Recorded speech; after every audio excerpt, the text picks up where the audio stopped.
Es claro que el tema de la modernidad es muy antiguo.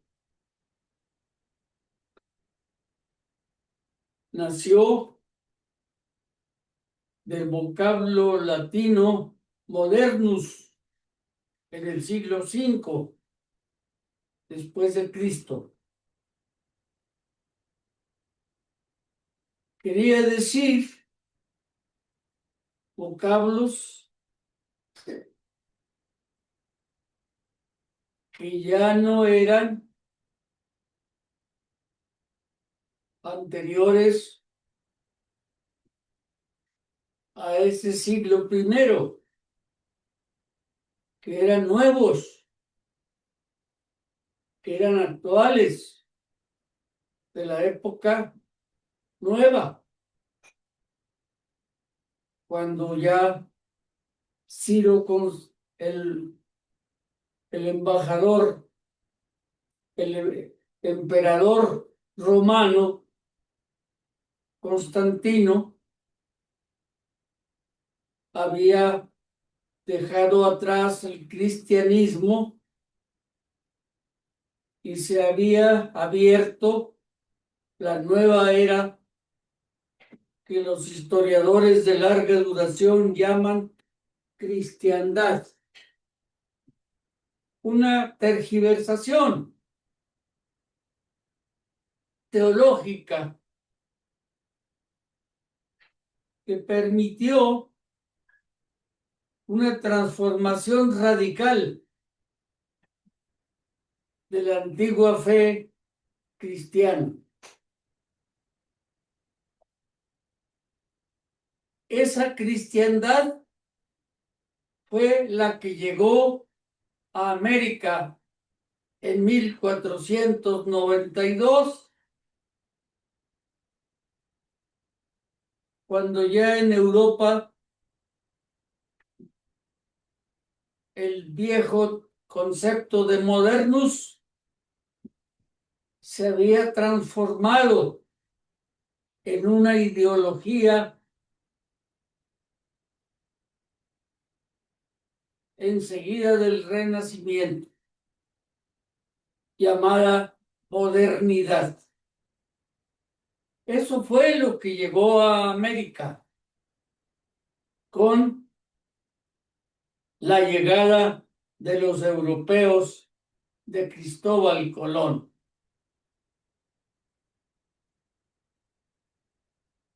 De tal forma que ahora, en la época de nosotros, con la modernidad se ha abierto paso la teoría historiográfica llamada modernidad, a grado tal que no está incorporada a los conceptos nuevos que fueron llegando, como el de México en 1910, llamada Revolución Mexicana. Es, por tanto, con el vocablo modernidad que la visión de larga duración es con la que nos asomaremos a reinterpretar el porfiriato mexicano, que en 1910 intentaba una reelección, abriendo la brecha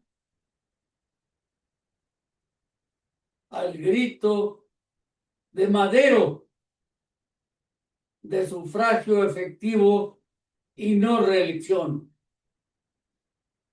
que en términos de ahora llamamos Revolución Mexicana. Es, sin quitarle ningún mérito, la primera revolución social del mundo, antes que la Revolución Soviética. Por tanto, es un acontecimiento sumamente importante en la transformación de México. Francisco y Madero, sin embargo, no pudo capotear el gran vendaval que se había abierto con la proclamación legítima de su victoria.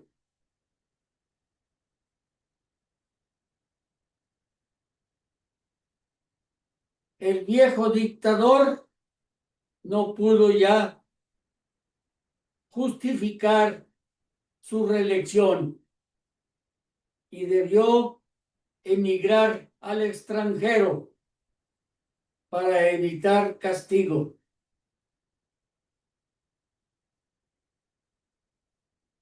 Don Francisco I. Madero intentó llevar adelante el nuevo gobierno de la Revolución Mexicana. Cometió el error de poner en la Secretaría de la Defensa al nayarita jalisciense Victoriano Huerta, quien, bajo las órdenes del embajador norteamericano Wilson, perpetró un golpe de Estado que culminó en el asesinato del presidente Madero y su vicepresidente José María Pino Suárez. Este crimen en 1913 abrió la brecha a una revolución armada que tuvo muy duras consecuencias. Esta revolución armada es de la que generalmente nos ocupamos, aunque no de modo suficiente. Hoy solamente voy a innovar esta narrativa con la manera como fueron asesinados sus dirigentes, por ser muy importante en la interpretación que ahora en este tiempo actual de México estamos haciendo de nuestra historia de México.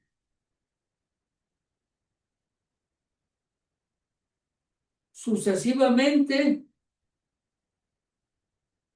fueron asesinados Emiliano Zapata en Morelos,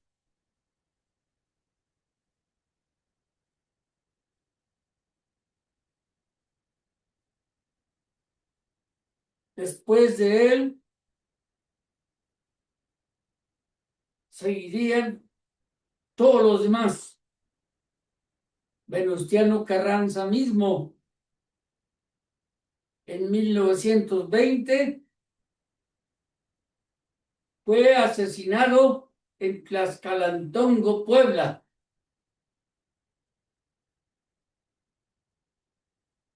Según todos los indicios históricos,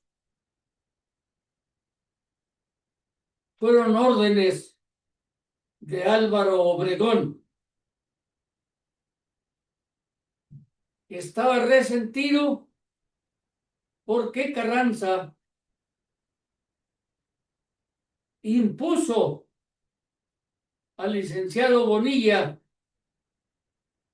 para impedir que Obregón llegara a la presidencia. En 1923, bajo las órdenes, parece ser que también de Obregón, fue asesinado Francisco Villa en Parral, Chihuahua. Y después de Villa vendría la rebelión de la Huertista en 1923, donde cayeron líderes de la revolución de ambos bandos. Es de recordarse bajo lamento que muriera allí Felipe Carrillo Puerto, el ilustre yucateco.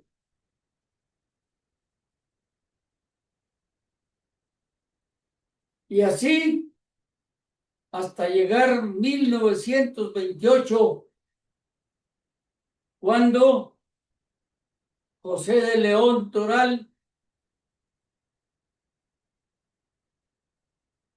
en el restaurante La Bombilla, que hoy es un Sambors, frente al monumento Obregón, que está por la avenida Insurgentes. Allí, José de León Toral iniciaría lo que sería la rebelión cristera. Y por tanto, la desviación total de la Revolución Mexicana, que finalmente recaía en el jefe máximo de la revolución, Plutarco Elías Calles, quien había logrado unificar los bandos, aparentemente, en el nuevo Partido Nacional Revolucionario, que en 1935 se convertiría en Partido Revolucionario, Partido de la Revolución Mexicana. Este nuevo partido, en efecto, encauzó la política mexicana, pero desvió totalmente, después de Cárdenas, el proceso revolucionario. La modernidad, la nueva envoltura civilizatoria, estaba desviando el proceso mexicano hacia una subordinación de la oligarquía conservadora mexicana.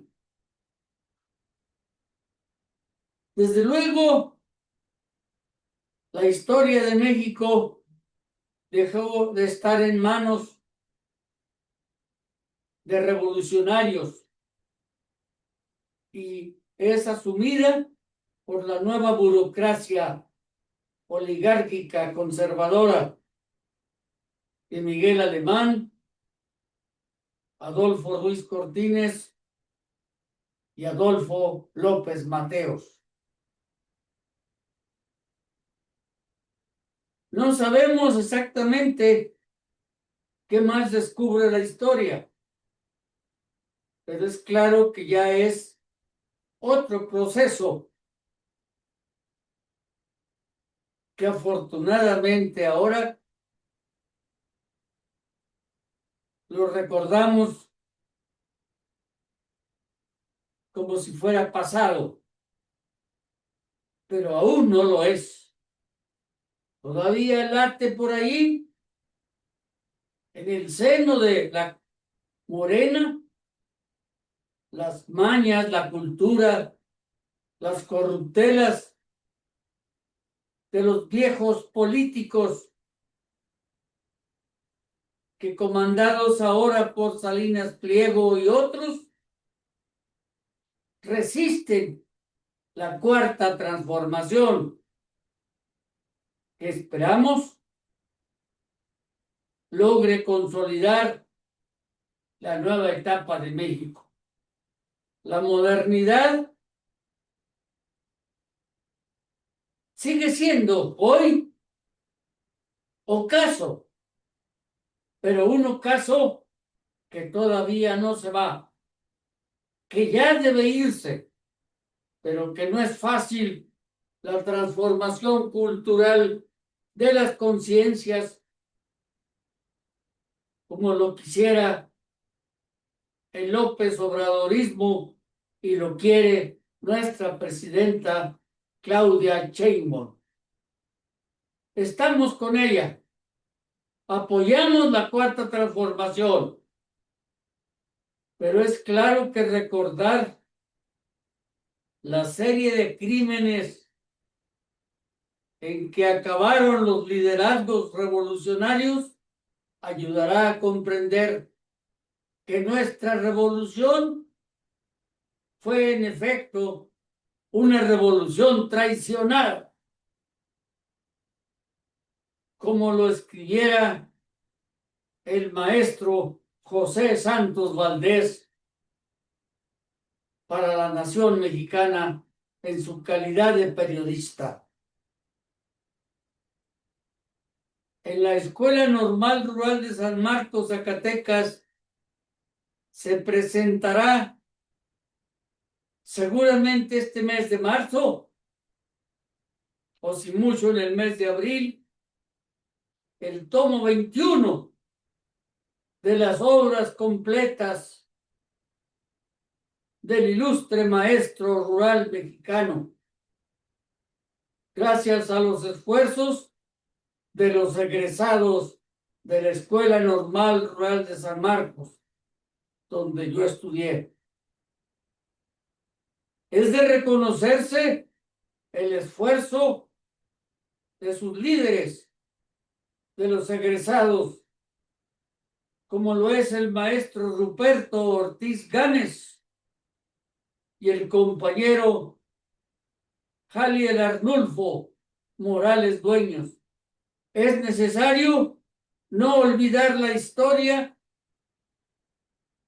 de los hechos positivos, y estas normales rurales honraron siempre a la Revolución Mexicana y reconocieron en el gobierno de don Lázaro Cárdenas uno de los mejores presidentes de México. De todas formas, los crímenes ayudan si logramos que el olvido no nos llegue. Es posible que la modernidad logre ser superada por la humanidad si es que la humanidad quiere evitar ser extinguida como humanidad. Movimientos como el mexicano, el movimiento del humanismo mexicano, son una esperanza, y a esa esperanza le apostamos nosotros. Ojalá y lo logremos. Estamos en eso. Gracias.